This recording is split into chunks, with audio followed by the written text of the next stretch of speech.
अस्सलामुअलैकुम सामाईन हज़रात, मैं आबिदा बेगम अपने channel Quran and Urdu academy पर आप सबका इस्तकबाल करती हूँ। मेरी ये वीडियो उन हज़रात के लिए है जो कुरान पाक को बाकायदा तजवीज़ से पढ़ने के ख्वाहिशमंद हैं। मेरी ये वीडियो ख़वातीन और मर्द हज़रात दोनों के लिए है, क्योंकि इल्म का हासिल करना तो हर मुसलमान पर फ़र्ज़ है। तो चलिए अपना वक्त ज़ाय ना करते हुए चलते हैं अपने वीडियो की तरफ।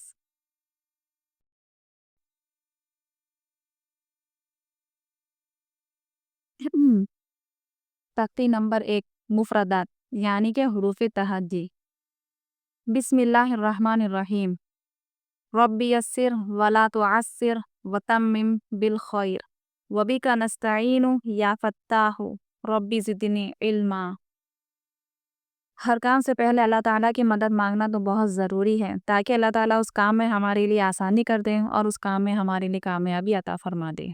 तो चलिए, अलिफ बा, अपने दोनों होठों को एक दूसरे से मिलाते हुए बा, ता, अपनी जुबान की नोक ऊपर के दांतों के अंदरूनी हिस्से में लगाते हुए ता, सा, अपने दो अपनी जो जुबान होती है उसकी नोक दोनों दांतों के दरमियान में रखते हुए सा, जी, दोनों जबड़ों को एक दूसरे से मिलाते हुए जी, हा, इसकी आवाज़ अब हलक से आना चाहिए। हा, खा, खा, इसकी आवाज़ हमें पुर करनी चाहिए, इसे बारीक नहीं पढ़ना चाहिए। जैसे खौ यानी कि मोटा पढ़ना चाहिए, गोल गोल मुँह कर कर।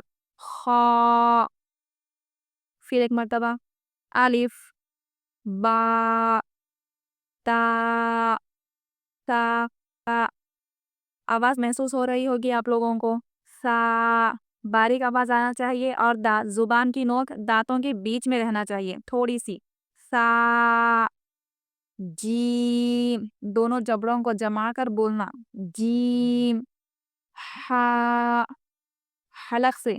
हा, खौ, खौ की आवाज़ हमेशा पुर यानी कि मोटा होना चाहिए, आवाज़ में इसके मोटापन होना चाहिए। खौ, ठीक है। अगर आपको ये वीडियो पसंद आई हो तो प्लीज़ इसको लाइक करें, शेयर करें और अगर आप चाहते हैं कि अगर अपने कुरान पाक पढ़ने के तलफ़्फ़ुज़ आपका सही हो जाए, तो मेरे चैनल को सब्सक्राइब कीजिए और बेल आइकॉन को ज़रूर दबाइए ताकि आपको मेरी सारी नोटिफ़िकेशंस मिलती रहें। इंशाअल्लाह आप लोगों को मेरे इस छोटी-सी कोशिश से बहुत ज़्यादा फ़ायदा हासिल होगा। अल्लाह हाफ़िज़।